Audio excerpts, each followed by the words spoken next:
शेतकरी श्रीमंत झाला तरच देश श्रीमंत होईल या अभियानाअंतर्गत आज आपण कोल्हापूर जिल्ह्यामध्ये वारणा कोडोली या गावामध्ये प्रगतशील शेतकरी साहेब आहेत पाटील साहेब यांच्या हे मला वाटतं दुसऱ्या वर्षाचं खोडवं पीक आहे. ह्या पिकाचं वय किती, ह्या साहेबांनी आत्तापर्यंत याला काय काय केलं, काय बदल झाला, सगळ्या घडामोडी ट्रीटमेंट करायच्या अगोदर म्हणजे ह्या पिकावर काम करायच्या अगोदर परिस्थिती काय होती ते फोटोसुद्धा आपल्याला बघायला मिळेल आणि ह्याच्यानंतर काय काय बदल झाला ते सुद्धा ऐकायला मिळेल. साहेब नमस्कार. नमस्कार. तुमचं नाव जरा जोरात आणि पत्ता जोरात तिकडे बघून सांगा.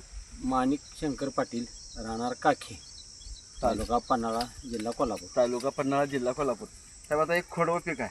होय. व्हरायटी 15/012. 15/012. आपण ह्याला जे ट्रीटमेंट केली काय काय केलं, एक आळवणी आणि एक फवारणी. एक आळवणी एक फवारणी. आत्तापर्यंत किती पुती लागवड टाकली आपण? सुरुवातीलाच टाकली होती आपण.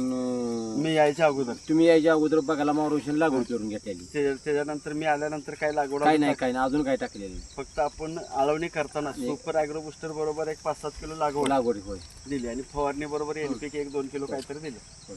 ज्या वेळेला फोटो तर आपल्याकडे आहे त्यावेळेला उंची काय होती आपल्या पिकाची? 1 फुटभर.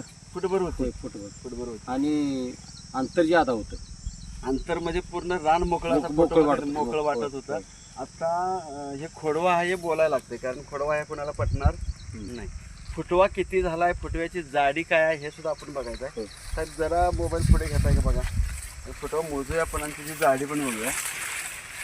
1 2 3 4 5 6 7 8 9 10 11 12 13 तिकडे 14 म्हणजे 13-14 आहेत.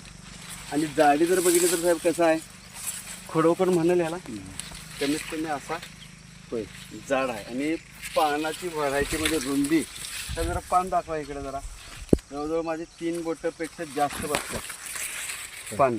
जाड बघितलं तर मला वाटतंय काळोखी पण आहे, सगळं आहे. तुम्हाला काय काय बदल वाटतंय? जाडी, फुटव्यांची संख्या वाढली, जाडी वाढली, काळोखी वाढली. बरं. इतर शेतकऱ्यांसारखं आपण भरमसाठ खत सुद्धा नाही आता घालणार आहे मी दुसरा डोस. आता आपण दुसरा डोस आपण मी तुम्हाला लिहून देणार. आपल्या एका एकरला जास्तीत जास्त 150 किलो रासायनिक आपल्याला टोकणून घ्यायचं आहे, माती आड करायचं आहे. चालतंय.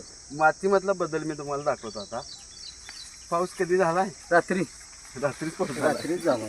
बरं.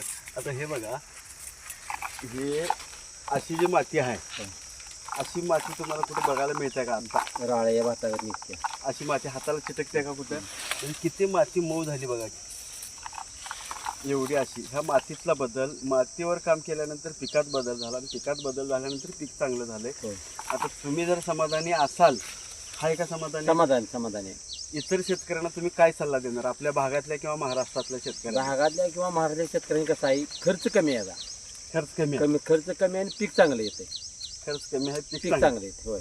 भरमसाठ लागवडीचा खर्च नाही, जमीन खराब नाही. बरोबर.